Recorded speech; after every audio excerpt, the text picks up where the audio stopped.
오늘 하나님께서 우리에게 주신 말씀은 구약성경 창세기 28장 10절부터 22절까지입니다. 구약성경 창세기 28장 10절부터 22절까지 함께 봉독하도록 하겠습니다. 야곱이 브엘세바에서 떠나 하란으로 향하여 가더니 한 곳에 이르러는 해가 진지라.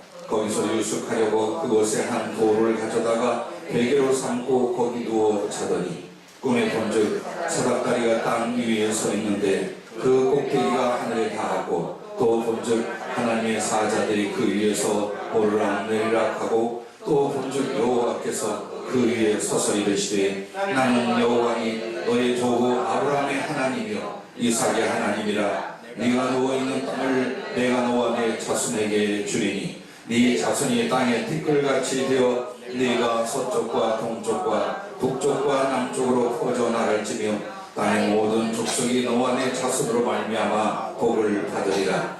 내가 너와 함께 있어 네가 어디로 가든지 너를 지키며 너를 이끌어 이 땅으로 돌아오게 할지라. 내가 네게 허락한 것을 다 이루기까지 너를 떠나지 아니하리라 하시니라. 야곱이 잠이 깨어 이르되 여호와께서 과연 여기 계시거늘 내가 알지 못하였도다. 이에 두려워하여 이르되 두렵도다. 이곳이여 이것은 다름 아닌 하나님의 집이요 이는 하늘의 문이로다 하고 야곱이 아침에 일찍 일어나 베개로 삼았던 돌을 가져다가 기둥으로 세우고 그 위에 기름을 붓고 그곳 이름을 베델이라 하였더라. 이 성의 옛 이름은 루스더라. 야곱이 소원하여 이르되 하나님이 나와 함께 계셔서 내가 가는 이 길에서 나를 지키시고 먹을 떡과 입을 옷을 주시어 내가 평안히 아버지의 집으로 돌아가게 하시오면 여호와께서 나의 하나님이 되실 것이요 내가 기둥으로 세운 이 돌이 하나님의 집이 될 것이요 하나님께서 내게 주신 모든 것에서 10분의 1을 내가 반드시 하나님께 드리겠나이다 하였더라.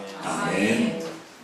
사람을 살린 갓이라는 제목을 성령께서 주셨습니다. 하나님의 가장 크고 간절한 소원이 무엇이겠습니까? 마치 우리가 하나님이 우리를 수종들고 나의 원하는 바를 이루어주는 것이 신앙이라고 아닌 척 하면서 그렇게 살려고 합니다. 그러나 진정한 신앙은 우리를 지으시고 구원하신 우리 하나님이 우리를 향하여 가장 간절히 원하신 그 소원, 그것을 이루어 드리는 것이라고 믿습니다. 디모데전서 2장 4절에 보면 하나님은 모든 사람이 구원을 받으며 진리를 아는 데에 이르기를 원하시느니라. 할렐루야. 이렇게 말씀합니다. 하나님의 소원, 왜 모든 사람이 구원을 받고 진리를 아는 데에 이르기를 원하실까요? 믿는 자나 믿지 않는 자나 모두 하나님의 심정으로 품어 하나님이 직접 낳으신 하나님의 자녀들입니다. 인류는 다 근본 하나님의 자녀들입니다. 죄 가운데 하나님과 멀어지고 떨어져서 다시 하나님의 사랑과 생명 안으로 부르시고 구원을 하시고자 하는 그 열망은 오늘 우리가 부모로서 내 자식이 죽어간다면, 내 자식이 던져져 지옥에 그렇게 멸망에 간다면 어떤 가슴으로 부르짖고 기도하며 어떤 심정으로 모든 수고와 노력을 다하지 않겠습니까? 오늘 하나님의 마음이 그거하고 예수님의 간절한 소원이 바로 영혼 구원에 있는 줄로 믿으시기를 바랍니다. 그래서 여러분과 나를 살리셨던 그 사람을 살린 값은요 예수 그리스도 자신이었어요. 그러나 만약 이제 여러분과 내가 한 영혼 한 영혼을 전도하며 그들을 살린다면 우리에게 주어진 값이란 오늘 말씀 속에 있는 것도 기대해 주시기를 바랍니다. 그런데 성령께서 묵상을 하는데 먼저 이런 이야기를 하셔요. 주일날 어떤 말씀을 전하기를 원하십니까? 라고 하는데 이 창세기에 나오는 야곱에 대한 말씀을 하셔요. 아마도 교회 처음 나오신 분들 외에는 야곱이라고 하면 아예 처음부터 끝까지 그 사람의 삶에 대하여 신상에 대해 너무나 잘 알고 계실 줄 알아요.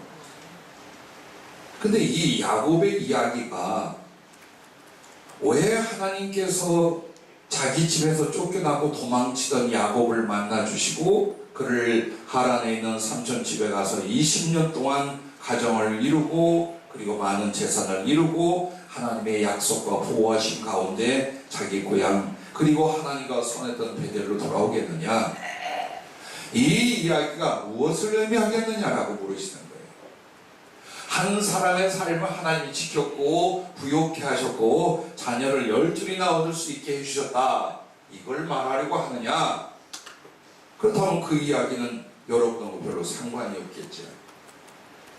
여기에 숨어있는 영적인 교훈이 있다라고 하죠. 그게 바로 야곱은 하나님의 자녀들에 대한 상징이요, 대표로서 세상에 태어나 천국 본향에 오기까지 무엇을 해야 하는가를 성령께서 영적 교육을 적용해 주시며 깨닫게 해주셨습니다. 이제부터 보십시오. 오늘 본문 그리고 앞뒤에 나오는 첫째, 야곱은 하나님의 자녀이며 나 자신이라고 하셨습니다. 자, 그 사람이 하나님의 자녀요, 우리들 나 자신이라면 10절에 야곱이 이제 야곱에 관한 하나님의 역사와 그리고 섭리 가운데 삶이 나타납니다. 그러면 이 야곱이라고 하는 사람은 아브라함의 손자입니다. 즉 믿음의 조상으로 아브라함을 하나님께서 갈대아 우르 지역, 지금으로 말하면 바벨론 쪽에서 불러냅니다. 그리고 오다가 중간에 하란이라는 곳에 머물러 더 이상 진행을 못하고 아브라함의 아버지 데라와 일가는 거기서 죽거나 머물게 됩니다. 하나님께서 계획하신 약속의 땅 가나안으로 그 외에 이 아브라함을 불렀습니다. 그리고 아들 이삭을 낳고 이삭은 야곱과에서 쌍둥이를 낳게 됩니다. 근데 에서는 들사람이요 신앙적인 사람이 아니에요. 하나님의 백성으로서의 상징은 아니에요. 근데 이 야곱이 정말 자기가 장자의 축복을 받고 싶었어요. 하나님의 은총과 아버지를 통한 축복을 받고 싶었어요. 그래서 형이 받을 축복을 속이고 어머니와 짜고 아버지가 눈이 시력이 약해진 틈을 통해서 아버지에게 나아가 그 모든 축복을 받게 됩니다. 그리고 그대로 그 유언과 축복은 이어져 가게 됩니다. 이에 분개한 형 에서가 동생을 죽이려고 분노하자 도망을 쳤어요. 그리고 하란이라 하는 다시 떠나와야 했던 옛 지역으로 돌아가게 됩니다. 그리고 거기는 외삼촌 라반이 있고 그의 가족들이 있는 곳으로 가면서 그 외롭고 두려운 광야에서 하나님을 만나게 됩니다. 자, 그런데 여기서 야곱이 하나님의 자녀임이 나 자신이라 하는데 여러분에게는 두 번의 존재, 두 번의 삶이 있어요. 성령으로 거듭나기 전과 성령으로 거듭나 진짜 하나님의 생명과 사랑으로 살아가는 이 두 번의 삶이 이 세상에서 있어요. 그래서 처음에는 예수님의 부르심을 받고 어쨌든 교회를 나오고 신앙생활을 하지만 안 달라집니다. 이기적이고 인간과 세상을 의지하고 그 속에서 모든 걸 찾는 그 사람의 가치와 사상과 중심이 안 바뀝니다. 이때까지는 하나님을 정말 만났고 변화됐다고 말할 수 없는 거듭나기 전이에요. 그래서 야곱이라는 이름이 어떤 이름이냐? 쌍둥이가 태어나서 형이 나왔는데 그 뒤에 금방 쫓아왔어요. 우리 예본이와 주본이는 좀 간격이 있었는데 금방 쫓아왔는데 어떻게 해요? 형의 발뒤꿈치를 딱 잡고 쫓아왔어요. 근데 이게 이스라엘 그 속담 혹은 격언으로는요 사기꾼이라는 뜻입니다. 자, 남의 발목을 잡고 뒤쫓아왔어요.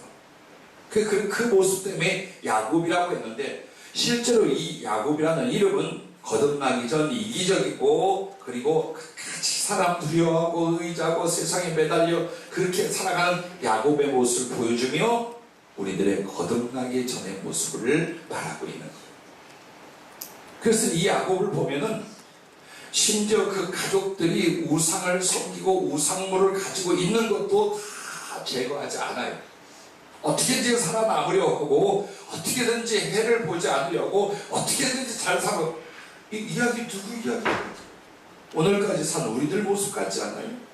하나님을 알아요. 하나님을 믿어요. 그러나 이렇게 지치고 수고하고 두렵고 그리고 방황하며 살던 야곱이에요.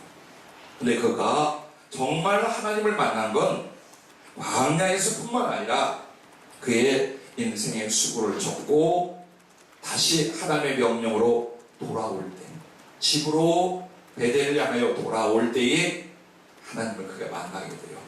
그리고 그의 이름을 내 이름이 무엇이냐? 야곱입니다. 앞으로 야곱이라 부르지 말고 이스라엘이라 하리라 라고 했어요. 하나님이 나타나. 근데 그 이스라엘이라는 말은 하나님과 겨루어 이긴 자라는 뜻이에요. 그러면 여러분이 이스라엘이라는 영적인 존재라면 하나님과 다퉜고 하나님과 레슬링을 하여 이긴 자냐? 그렇지 않아요. 하나님을 이겼다는 뜻은 하나님이 그를 도와주고 수종들고 그의 뜻을 따라 은혜를 베풀어 주시는 이 상태를 가르쳐 말하는 거예요.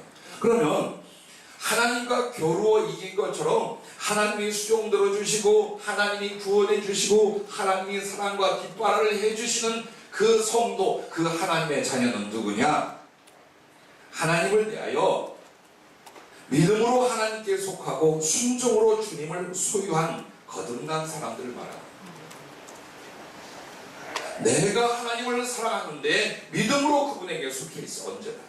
그리고 순종으로 말미암아 나를 하나님께 드리는 것 같은데 그 순종은 사랑이요, 그 순종을 통하여 하나님은 당신의 모든 것을 우리에게 주시며 우리의 수종들고 뒷바라지 하는 역할이 되십니다. 그러므로 지혜는 어디 있느냐? 빨리 거듭나시기 바랍니다.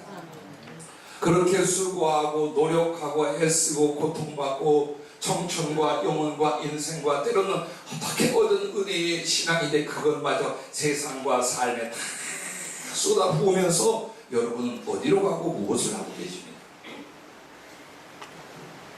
야곱이 변하여 이스라엘이 된 것처럼 여러분과 나는 하나님 앞에 온전히 거듭나 참으로 그분께 순종하고 사랑과 영광을 주께 드리며 그러므로 하나님이 채우시고 이루시는 신앙과 인생이 되기를 주의 이름으로 축복합니다. 아멘. 또한 여러분, 이 야곱이라는 이름을 가지고 있을 때에 12아들이 있어요. 그에게 보물이며 그의 모든 소유요 결실이라고 할 수 있어요.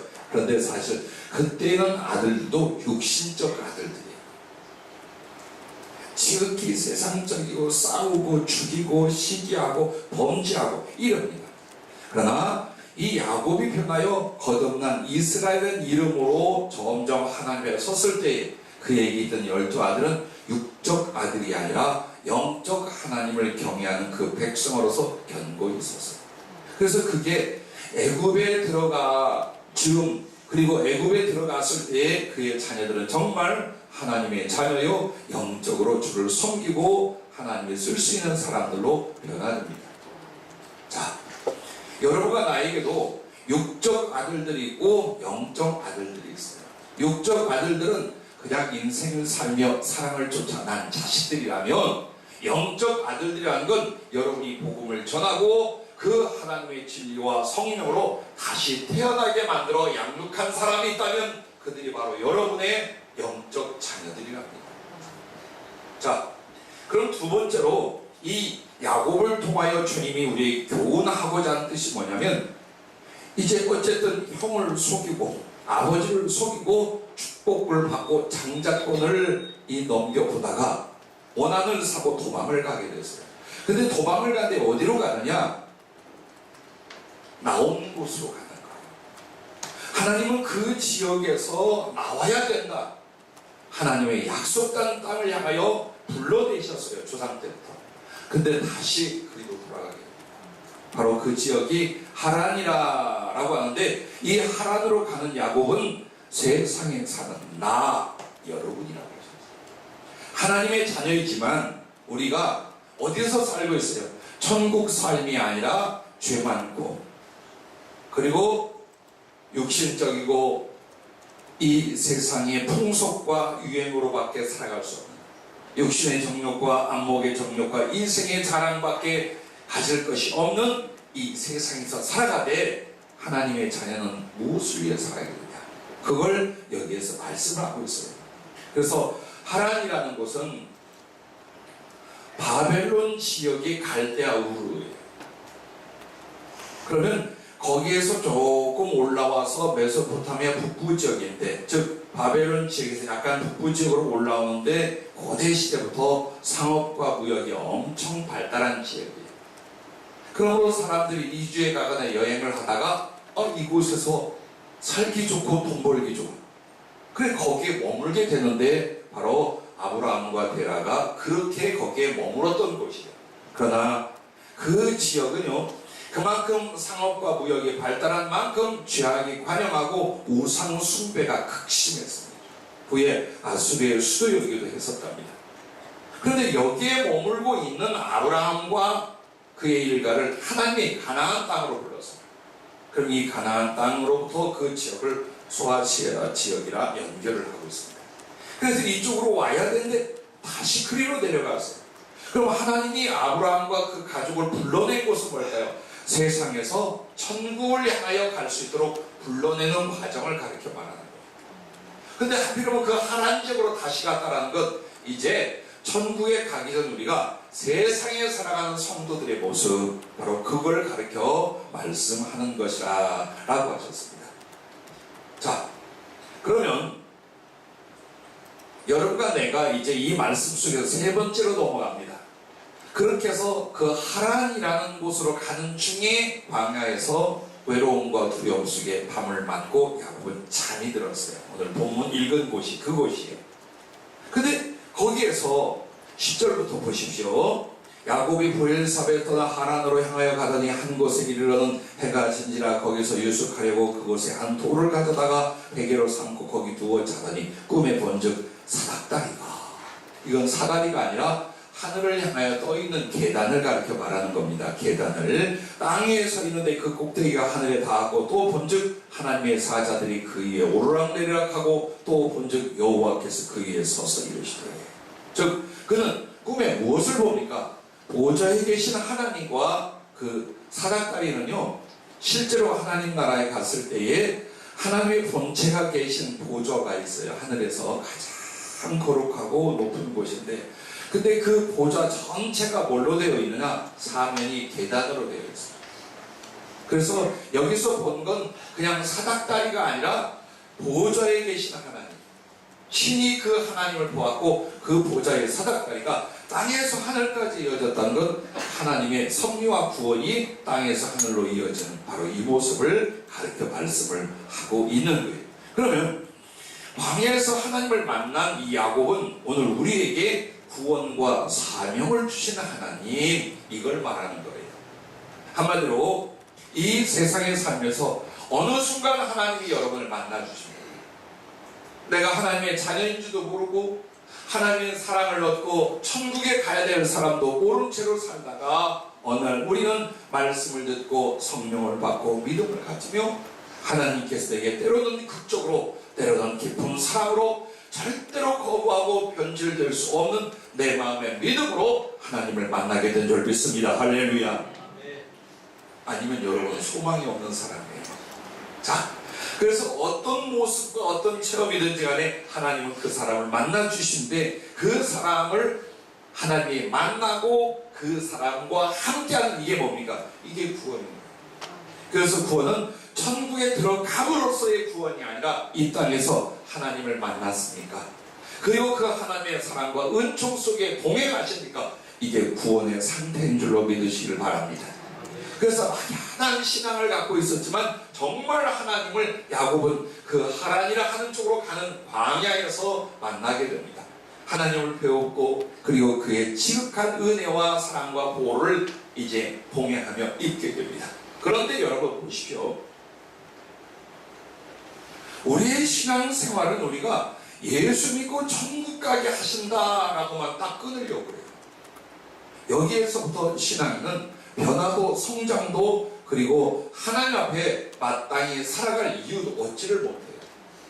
여러분은 그저 교회 나오고 예수에 대한 신앙 고백과 적절한 종교 생활과 행위를 하면 나중에 죽은 뒤에 천국 간다. 성경은 그렇게 말하지 않아요. 여러분이 정말 구원을 받았다면 하나님의 그 기가 막힌 십자가의 희생과 헌신과 사랑을 입고 그것이 계속 우리에게 주어지고 있는 바를 알아요.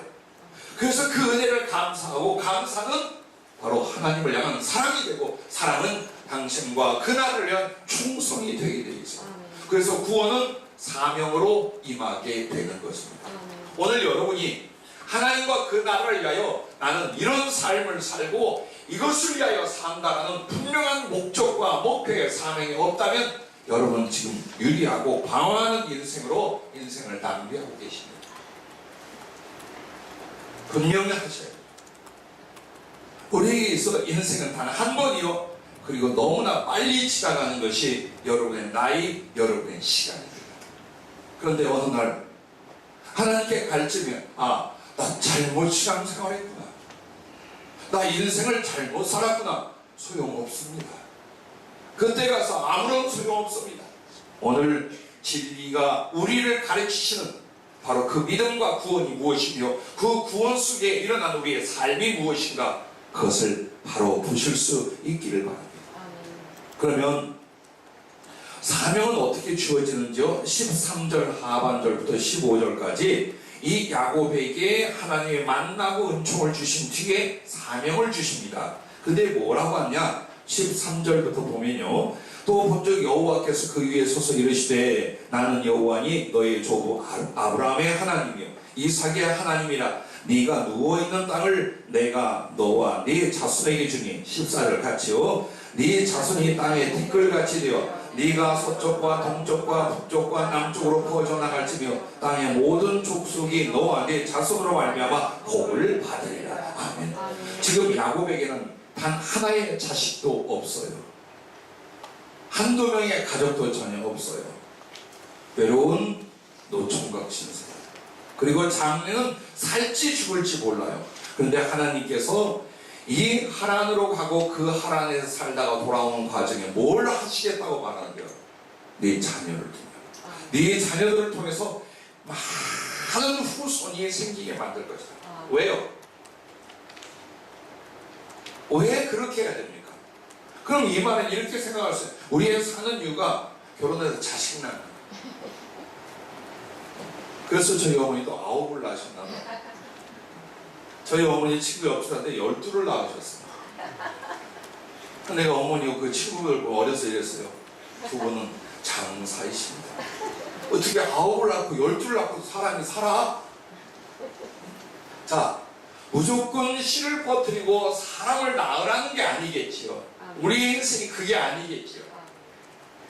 우리에게 된 사명, 여기서 말하는 너의 자손과 그리고 그 많아진 번창한 인류는 무엇을 가르치나? 하나님의 백성, 구원받은 하나님의 자녀들을 가르칩니다. 그래서 여러분이 육으로 자식을 낳는 걸 말하는 게 아니에요. 여러분이 받은 하나님의 사랑과 생명의 복음으로 여러분이 또 다른 하나님의 아들, 하나님의 딸들을 낳는 거예요. 그게 우리의 사명입니다. 아멘. 이 세상에서. 왜? 그렇게 하지 않으면 남은 인류, 우리가 만났던 내 혈육이나 내 지신들이 전부 다 어때요? 죄 가운데 고통받고 죽고 지옥에 가게 되어 있어요. 그래서 하나님의 소원, 하나님의 긍휼을 따라 우리가 어떻게 합니까? 바로 그 하나님의 사랑을 받았고 하나님의 가슴을 받았어요. 그래서 하나님의 소원을 따라 사람을 살려 하나님을 세우는 거예요. 그래서 여러분과 내가 하나님 앞에 설 때 하늘 위에 있는 이들과 땅 위에 있는 이들과 땅 아래에 있는 모든 이들이 예수님 앞에 무릎을 꿇고 주라 신하여 하나님께 영광을 돌리게 하는 것, 바로 이것이 여러분과 내가 살고 구원받은 이유요. 구원은 이런 사명을 통해 우리에게 임한다는 것을 잊지 마시길 바랍니다. 그건 하나예요. 여호와 하나님이 야곱에게 말한 것은 내가 자식을 낳고 네 자식을 통해 자손이 이와 같이 번창하게 할 것이다. 그 말은 여러분의 믿음을, 여러분의 거듭난 생명을 통하여 사람 살리는 일, 영혼을 구원하는 일, 하나님의 백성과 하나님의 자녀들을 하나님께 돌려 세우는 일, 그걸 위해서 이 땅에 산다. 아멘. 여러분 그것을 잊지 마시길 바랍니다. 아멘. 다른 것은 없습니다. 다른 어떤 것도 사명이 아니요, 다른 어떤 것도 우리가 이 세상에 살면서 소중히 여길 목표가 아니라는 것을 여러분 잊지 마시기를 부탁을 드립니다. 아멘. 그러면 여기서 보십시오. 하나님을 만나서 네 번째는 야곱이 하나님과 언약과 소원을 맺게 됩니다. 이것이 바로 여러분이 이 땅에 살면서 하나님과 맺는 언약과 소원이라는 거예요. 엊그제 말씀에도 우리가 저에게 기도회 때 말씀을 나눴습니다만은 소원은 갖는 거예요. 반드시 지키는 거예요. 왜? 하나님도 내게 대한 구원과 은혜를 뭘로 했느냐? 맹세와 소원으로 하셨어요. 우리도 하나님을 믿을 때에 어떤가 보자, 언제든지 마음을 바꿀 수 있는, 이건 하나님을 믿는 믿음이 아닌 가짜요 유선입니다. 하나님을 믿는 믿음이란 진실밖에 없어요. 하나님이 내게 진실하신 것처럼 나도 그 하나님을 향하여 나의 삶이, 나의 섬김이 이와 같겠다, 이렇게 하겠습니다 라고 소원한다는 것은 나의 진실을 하나님께 고백하고 그 진실을 이루어 살아드리는, 이것이 바로 언약이고 소원입니다. 그런데 아무것도 없고 그리고 광야에 벌어진 것 같은 이 야곱에게 하나님께서 나타나셨어요. 그리고 그에게 은혜와 구원의 약속, 그리고 사명까지 주셨어요.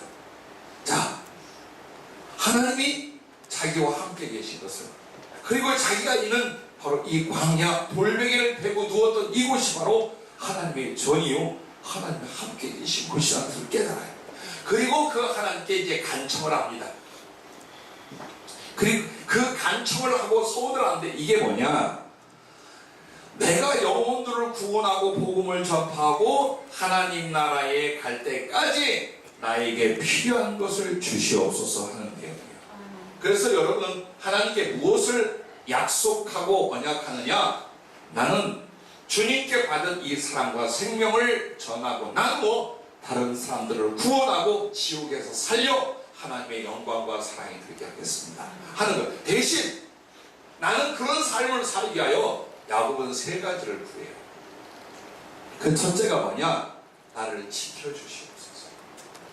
내 생명과 영혼을 보존하여 주시옵소서. 오늘 여러분 보세요. 구원이 이루어지기도 전에 하나님의 은총과 복을 나눌 수 있는 사명을 감당하기 전에 여러분에게 임하는 위기와 위험이라는 건 얼마나 많습니까? 얼마나 약한 것이 내 인생인가를 보십시오. 여러분, 봉숭아가 꽃 피기 전에 이렇게 봉오리 맺힌 거 보았습니까? 국화나 꽃이 피기 전에 꽃봉오리가 살짝 맺힌 거 보았습니까? 짓궂은 남자애들은 요거 터트리는 재미로 다 터트렸어요. 그 짓궂은 남자애가 누군지 모르겠지만 하여튼 그 연약한 걸 톡톡톡 얼마나 재밌는지. 근데 실제로요, 그게 나의 인생, 여러분의 존재예요. 그래서 손가락으로 톡 눌러도 터져요. 얼마나 연약한지, 얼마나 허약한지 우리들 자신이. 근데 어떻게 오늘까지 살았을까? 그 많은 질병과 그 많은 사고와 그 많은 위험과 그 많은 위험 앞에서 어떻게 여러분의 생명이 그것도 믿음 안에서 보존이 되었습니까? 하나님이 지킨 것을 믿으시기 바랍니다. 금요일 기도회 때에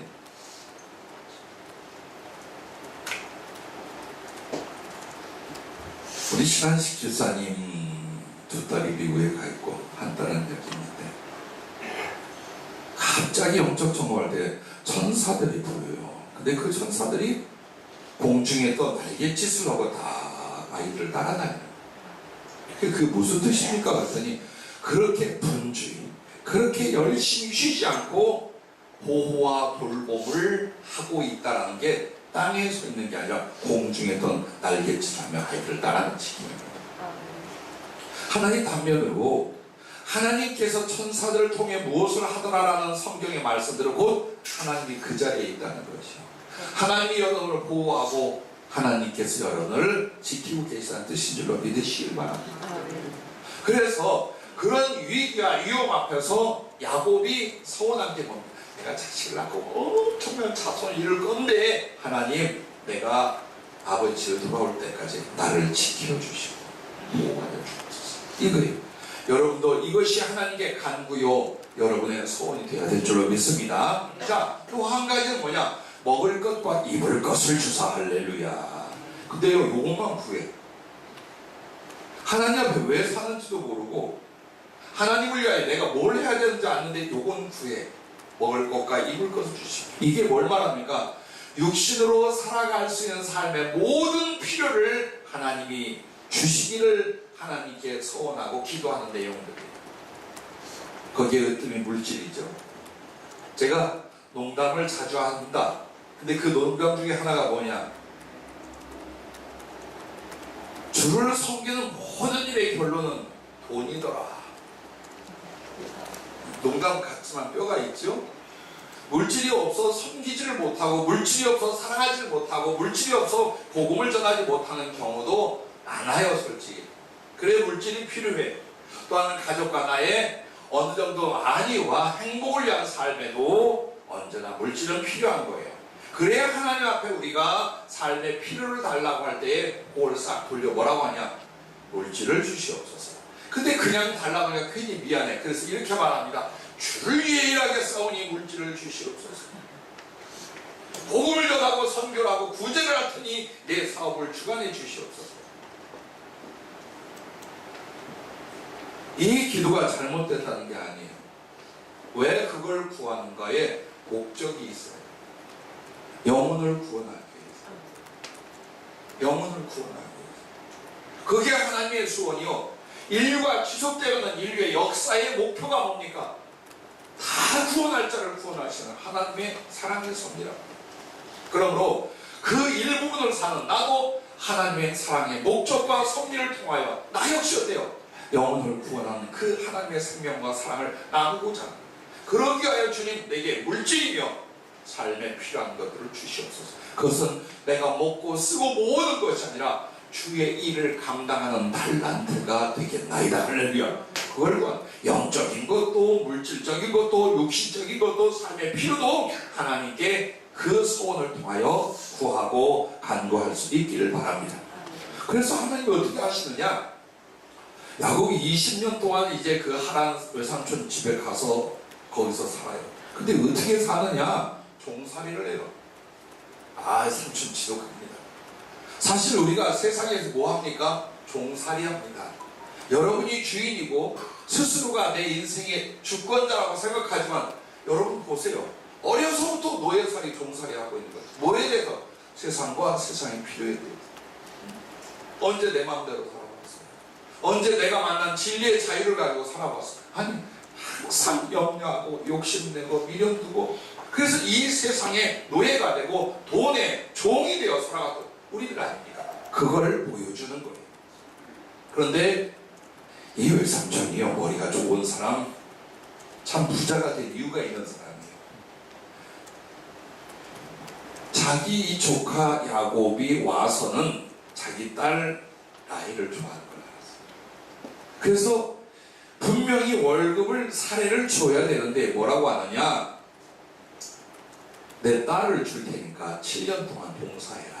즉 무보수로 봉사해라. 그래서 사랑하는 라헬을 얻기 위해서 7년 동안을 죽을 고생을 하고 정말 눈코 뜰 새 없이 수고를 다합니다. 그리고 그 딸을 얻어 혼인을 했고, 그때 다 영광을 씌워놔요. 그때는 이게 누군지 몰라. 그러니까 라헬이고 네 셋이 하니까 알지? 확인해봐라 나중에. 몰라. 그리고 자고 딱 일어났더니 이게 누구냐? 언니 레아야. 그래 펄펄 뛰었겠죠. 그랬더니 그 삼촌 하는 말이, 이 지역에는 동생을 먼저 시집 보낸 법이 없어. 그러니까 네가 앞으로 라헬을 얻게 하여 레아는 데리고 살아. 그리고 라헬을 얻게 하여 7년을 더 봉사해라. 그래서 14년 동안 종살이, 20년 동안 종살이를 하게 됩니다. 그리고 주어질 임금도 10번이나 번역을 하며 정말 뜯기고 빼앗기고 실패하는 인생이 되고 말아요. 하지만 하나님께서 어떻게 하느냐? 삼촌, 감찰을 안 나가는 이 약물이 짐승 중에 얼룩거리는 것들 그건 나한테 주세요. 근데 그 확률이 크지 않아. 그리고 가격도 세지 않고, 그래 그럼 너 가져. 그래 하나님께 기도하고 나무 껍질을 까가지고 알롱달롱하게 해서요, 짝짓기를 할 때쯤에 물 먹으러 온데 거기다가 막대기를 세웠어요. 그래서 양들이나 짐승들이 와가지고 쳐다보니까 눈이 알롱달롱. 이걸 믿어봐. 예, 사람은 웃기는 이야기를 행동으로 한 것 같으나 하나님은 그걸 믿음으로써 역사를 해주시더라고요. 그 눈앞에 나무 껍질 깎은 막대기 알롱달롱한 걸 보더니, 그리고 임신한 새끼들 전부 다 어때요? 알롱달롱한 놈들이 나오기 시작해요. 그래서 야곱이 오래를 쓰기를, 아주 튼실한 양이 난 짐승이 와서 임신할 것 같으면 그때 그 막대기를 세워 빌빌거리는 건 싹 치워. 그래서 멀쩡하나 빌빌거리는 삼촌의 것이고 알롱달롱하면 튼실하고 큰 건 다 자기 것인데, 이게 어마어마하게 되게끔 하나님이 만들어줘요. 결국 재산이며 물질이며 모든 필요한 것들을 입고 먹는 정도가 아니라 한때, 두때, 세때 어마어마하게 막대기 하나, 지팡이 하나 들고 갔지만 돌아올 때는 엄청난 재물과 12자식, 내 아내를 데리고 돌아오게 됩니다. 그리고 무엇이 마지막 소원이었냐? 나로 하여금 아버지 집에 평안히 돌아오게 하여 주옵소서. 이 말은 영적으로 우리가 무엇을 구하냐? 천국에 온전히 들어가게 주시옵소서. 이걸 여러분이 소원하고 하나님께 구하는 거예요. 나로 하여금 정말 하나님 나라에, 그러나 우리 교회 교인들은 욕심이 있잖아요. 천국에 평안히 가게 하옵소서가 아니라 주님 보좌까지 가게 하옵소서. 자, 이렇게 세 가지를 구하였더라. 대신 자기는 하나님께 어떻게 할 것을 소원을 했느냐? 자기도 역시 하나님께, 하나님 나에게 이렇게 해주세요. 그러므로 나도 하나님을 위하여 이렇게 하겠습니다 하고 소원을 했는데, 그 첫째가 뭐냐? 하나님을 정말 나의 하나님으로 순종과 성경으로서 경외하겠다는 바로 그 소원이었어요.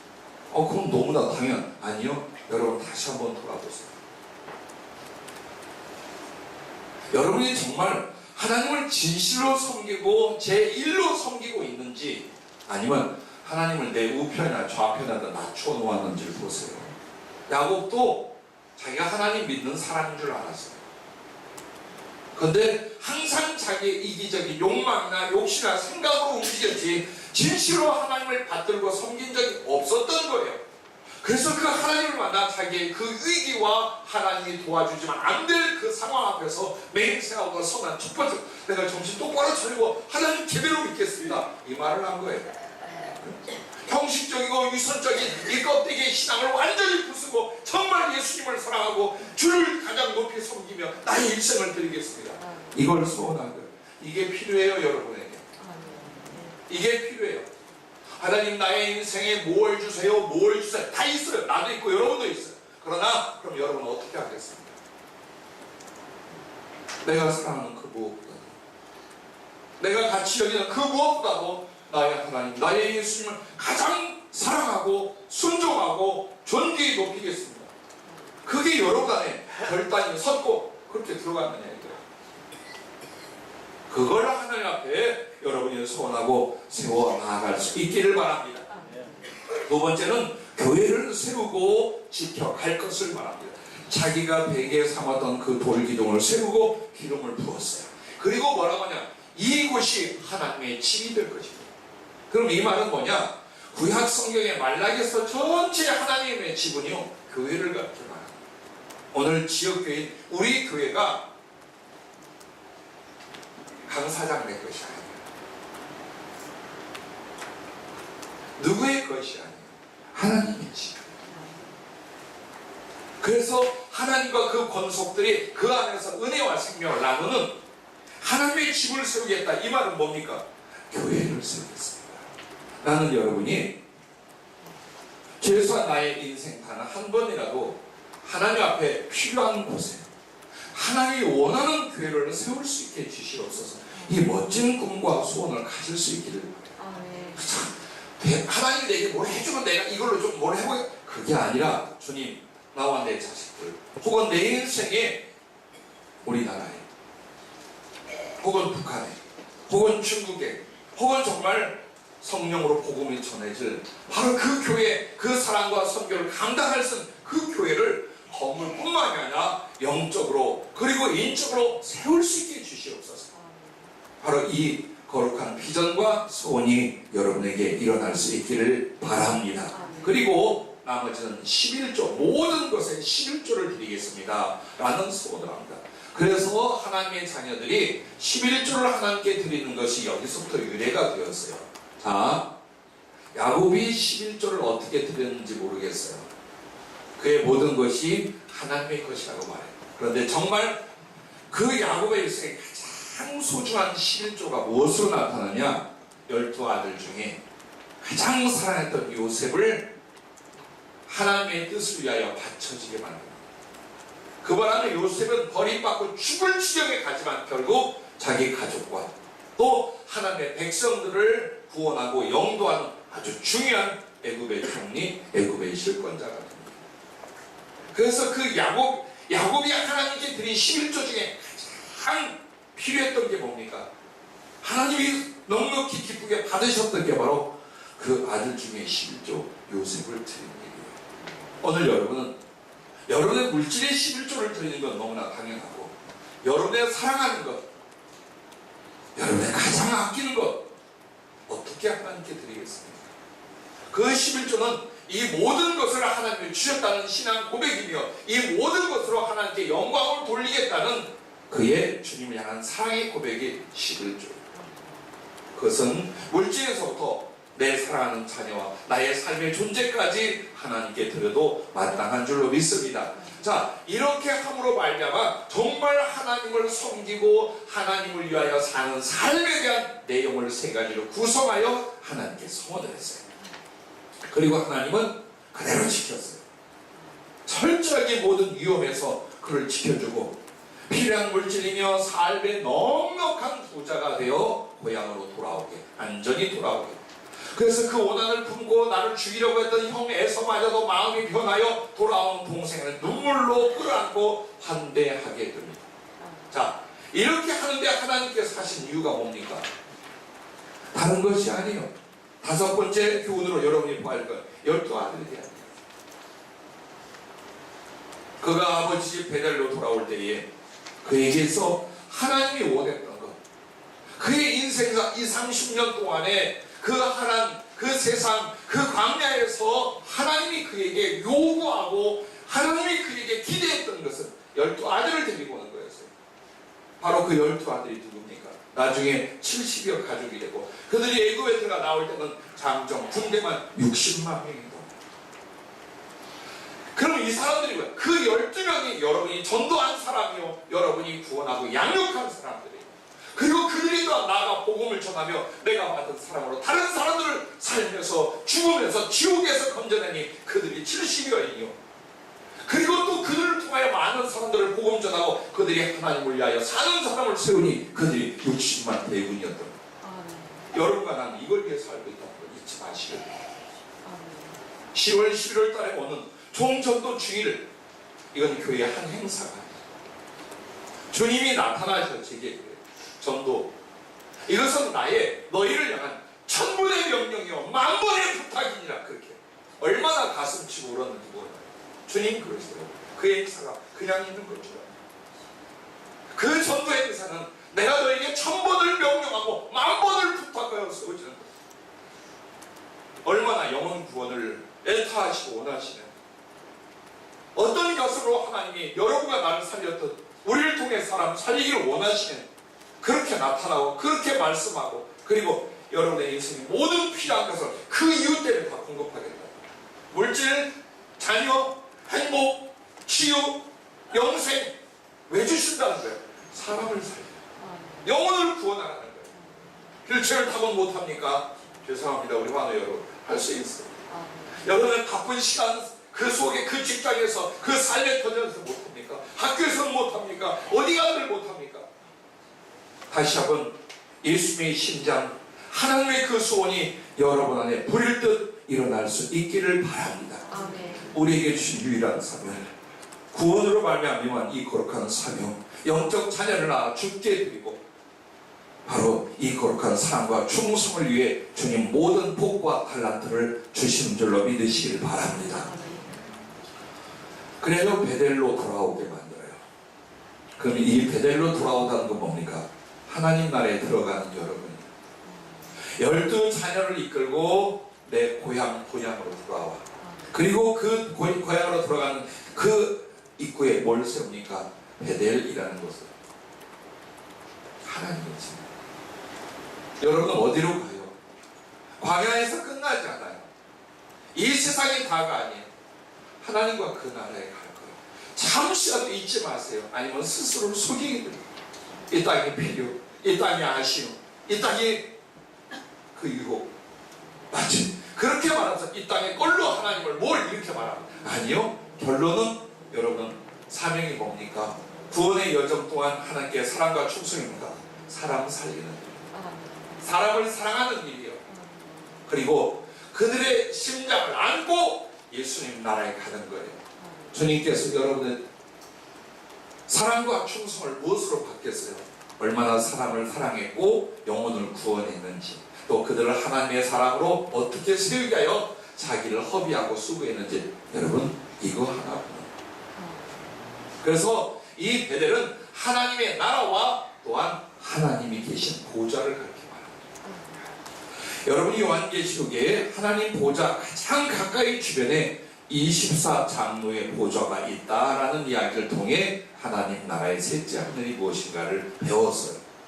그럼 하나님 모든 영광과 사랑과 그 지위를 아는 이 24장로, 이 사람들은요 구약의 선지자들과 신약의 사도들이에요. 실제 첫 번째 멤버는, 그 다음에는 여러분들이 어떤 사랑과 충성을 통해 주님 앞에 인정받느냐가 그 자리예요. 근데 보십시오. 구약의 선지자 역할을 했던 사람들과 신약의 사도의 역할을 했던 사람들은 다 누구입니까? 사람을 살리고 구원하기 위한 어미의 심장으로 아비의 희생으로 살았던 사람.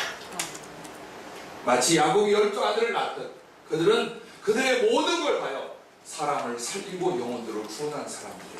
그걸 위하여 자기의 모든 걸 바친 사람들이에요. 공로를 세우고 영광을 돌린 수없이 많은 사람들 중에 사람을 살리는 자, 영혼을 구원하는 자들을 하나님 나라에서 가장 큰 영광과 주님의 사랑의 지위와 위치에 두시더라는 사실을 여러분 잊지 마시기를 바랍니다. 여러분 보십시오.